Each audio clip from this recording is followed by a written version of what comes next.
Dear students and all my dear viewers, you all are welcome to Mishra sir classes of geography. और हम लोग आज यहाँ पर ज्योग्राफी के क्लास 10 का जो इंडस्ट्रीज़ चैप्टर है उससे रिलेटेड पार्ट को करेंगे। इंडस्ट्रीज़ में ऑलरेडी एग्रो बेस्ड इंडस्ट्रीज़ के ऊपर ऑलरेडी वीडियो बन चुका है और तुमने ज़रूर देखा होगा। इसके अलावा इंडस्ट्रीज़ का जो क्लासिफिकेशंस है, टाइप्स है, लोकेशनल फैक्टर्स है, वो सब हमने यहाँ पर एक अलग वीडियो में ही बनाया है। और आज का हमारा जो वीडियो है वो मिनरल बेस्ड इंडस्ट्रीज़ के आयरन एंड स्टील इंडस्ट्री को लेकर है।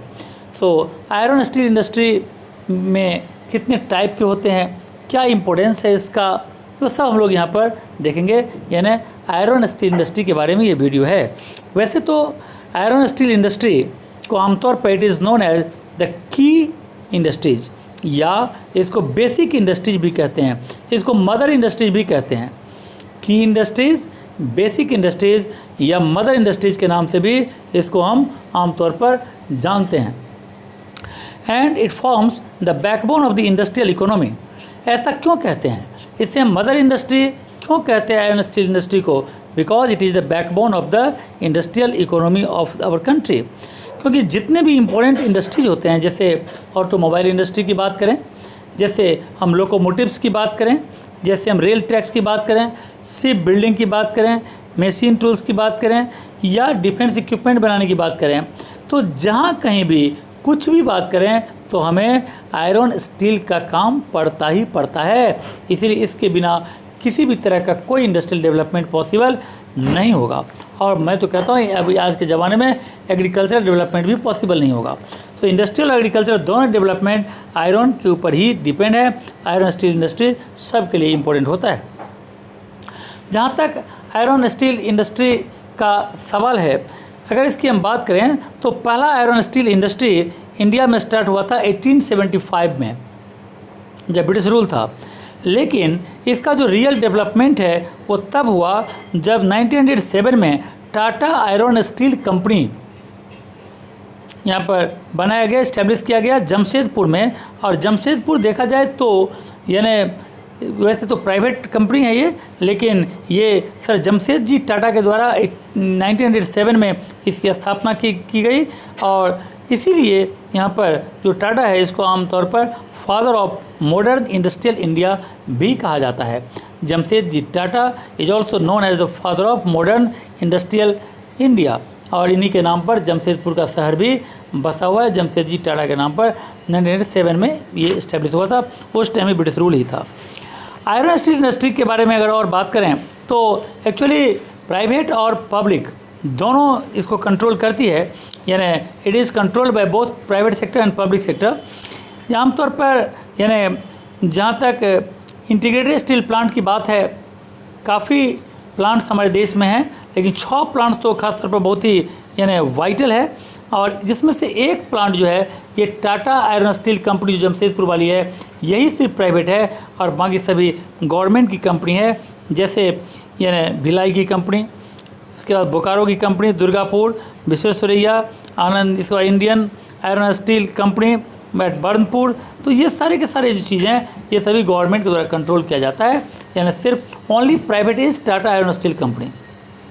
यहाँ से क्वेश्चन भी आता है कि which is the only private यानी iron steel company in India, तो इसका होगा यानी TISCO, Tata iron steel company. इसके बाद इसको जो कंट्रोल करती है, इसको कंट्रोल करती है सेल, SAIL। सेल का मतलब होता है steel authority of India limited. Steel authority of India limited नाम की जो ऑर्गेनाइजेशन है वो इसको क्या करती है, यानी कंट्रोल करती है पूरे स्टील के प्रोडक्शन को। तो ये है यहाँ पर इसका एक ब्रीफ एक इंट्रोडक्शन। अगर देखा जाए तो स्टील प्लांट 2 तरह का होता है।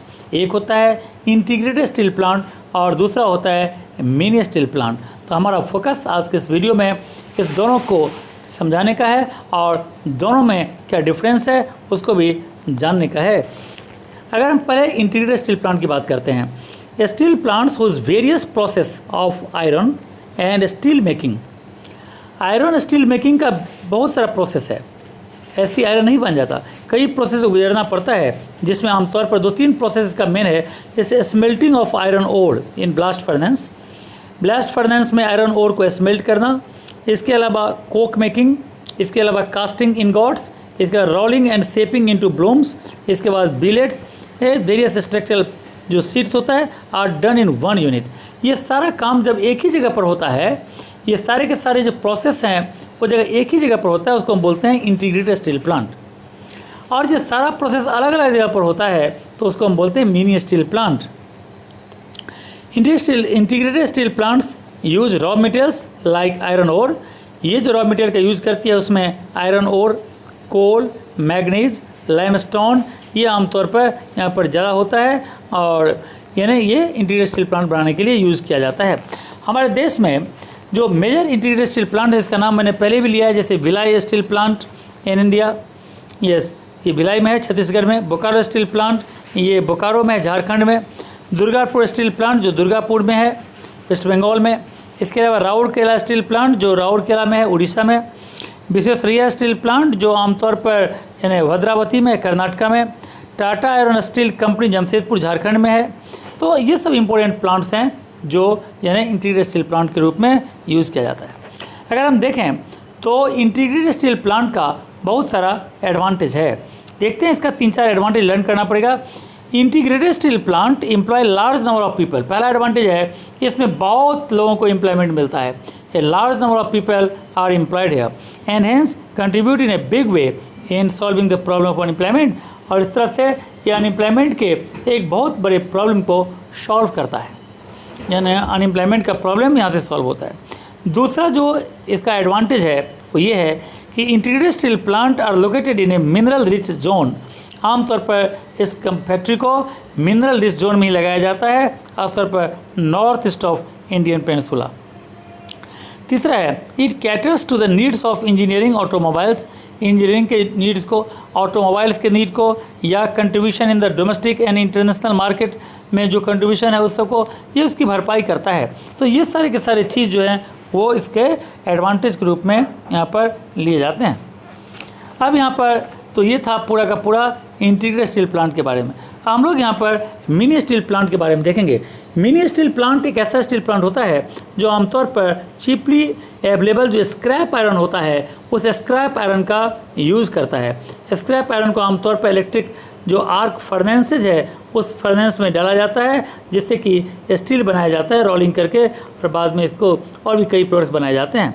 इसीलिए ये जो प्लांट्स होता है इसमें large number of operational unit का काम नहीं पड़ता है, और जैसा कि ये इंटीग्रेटेड में पड़ता है यहाँ पर छोटा सा ही काम हो जाता है।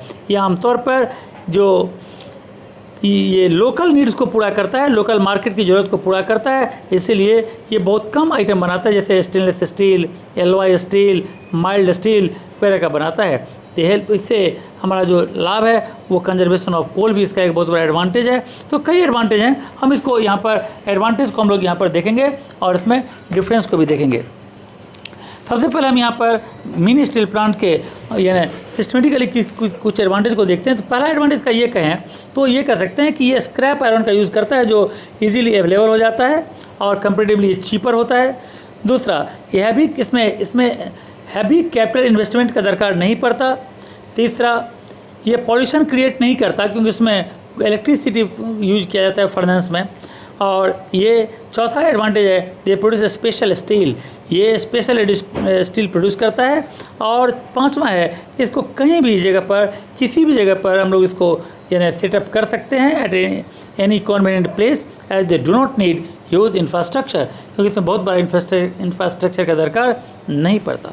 ये सारे के सारे इसके एडवांटेज हैं। अगर हम मिनी स्टील प्लांट के डिसएडवांटेज की बात करें तो डिसएडवांटेज का बहुत ही कम है, लेकिन इसका पहला जो डिसएडवांटेज है कि ये टोटली इलेक्ट्रिक पावर पर डिपेंड होता है। पहला disadvantage is completely dependent on electric power. दूसरा है कि they consume more power per unit weight of steel produced than the integrated steel plant. इसमें जो इलेक्ट्रिसिटी का कंजम्पशन है वो ज़्यादा है in comparison to integrated steel plant. उसमें जितना पर यूनिट बिजली खर्चा होती है उससे कहीं ज़्यादा इलेक्ट्रिसिटी का कंजम्पशन यहाँ पर है। तीसरा है some of the mini steel plants are located at Kanpur. कुछ ऐसे मिनी स्टील प्लांट हैं जो कानपुर, जयपुर, पुणे, हैदराबाद, रांची, दिल्ली और भोपाल जैसे जो मिडिल क्लास के जो सिटीज़ हैं वहाँ पर भी मौजूद होता है। तो यानी यहाँ पर इसको लगाया गया है। तो इसका डिसएडवांटेज से ज़्यादा इसका एडवांटेज है, इसलिए काफ़ी यूज़फुल है ये। तो इसको हम लोग देखेंगे। और अब हम एक और चीज़ देखते हैं यहाँ पर कि दोनों जो स्टील प्लांट का नाम हमने कहा, जैसे कि इंटीग्रेटेड स्टील प्लांट और मिनी स्टील प्लांट, इन दोनों में अब दोनों को पढ़ने के बाद ज़रा हम लोग इसको डिफ्रेंशिएट कर लें, क्योंकि एग्ज़ाम में डिफरेंस के ऊपर जो क्वेश्चन आता है वो काफ़ी ज़्यादा आता है। तो हम लोग यहाँ पर देखते हैं इसका पहला जो इसका यानी डिफरेंस है। पहला डिफरेंस यहाँ पर यह है कि an integrated steel plant is one where all the three process for melting of iron ore in the blast furnace to steel making followed by shaping of the metal by rolling is carried out under one complex। यानी एक ही complex में तीनों process हो जाता है integrated में। लेकिन mini steel plant are decentralize secondary units. Mini steel plant में अलग अलग जगह पर अलग अलग काम होता है, यानी इसमें कहीं पर यानी मेल्टिंग ऑफ आयरन करना होगा तो कहीं पर और करना होगा, और इसके अलावा शेपिंग कहीं और करना पड़ेगा, अलग अलग जगह पर अलग अलग काम। दूसरा डिफरेंस कर सकते हैं कि they use electric arc and induction furnaces for processing. यानी इसके प्रोसेसिंग में मिनी स्टील प्लांट में इलेक्ट्रिक आर्क का दरकार पड़ता है और इंडक्शन फर्नेस का काम पड़ता है, जबकि इंटीग्रेटेड स्टील प्लांट में कोल के ऊपर चलता है। इसके अलावा अगर हम ये कहें तो मिनी स्टील प्लांट आमतौर पर स्क्रैप आयरन और स्पॉन्ज आयरन का यूज़ करता है, जो काफ़ी सस्ता होता है, लेकिन इंटीग्रेटेड स्टील प्लांट जो मेन आयरन ओर है उसका यूज़ करता है। इसके अलावा they produce alloy steel, mild steel and stainless steel provide करता है, जबकि इंटीग्रेटेड स्टील प्लांट जो है वो जो मेन यानी इंडस्ट्रियल पार्ट्स है, इंडस्ट्री यानी एक तरह से देखा जाए तो कोई मशीन टूल्स है, कोई बहुत बड़ा यानी बीम है या रेलवे इक्विपमेंट है, रेलवे ट्रैक्स है, ये सब चीज़ करता है। They also produce liquid steel which is turn into ingots. तो कई तरह से अभी देखें तो पूरे देश में 173 मिनी स्टील प्लांट्स हमारे देश में काम कर रहे हैं, और देश के कोने कोने में ये बिखरा पड़ा हुआ है, और भी ज़्यादा प्लान है गवर्नमेंट का मिनी स्टील प्लांट खोलने का। इस तरह से डेवलपमेंट यहाँ पर हो रहा है।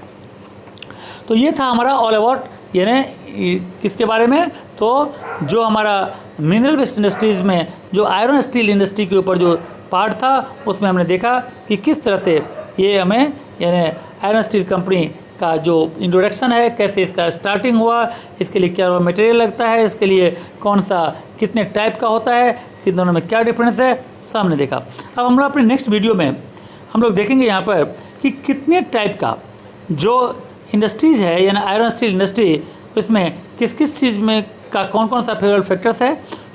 आज का वीडियो हम लोग यहीं पर ख़त्म करेंगे, और जो हमारा नेक्स्ट वीडियो होगा उसमें टाटा आयरन स्टील कंपनी के लिए कौन सा फेवरेबल फैक्टर्स है, या विशाखापट्टनम के लिए कौन सा है, यानी या फिर बोकारो के लिए कौन सा है। तो जितने भी मेन हैं उन सब का जो उनका लोकेशनल फैक्टर्स है जो एग्ज़ाम में आता है, उसको हम लोग वहाँ पर देखेंगे। इस वीडियो में आज के लिए इतना ही। Thank you and God bless you.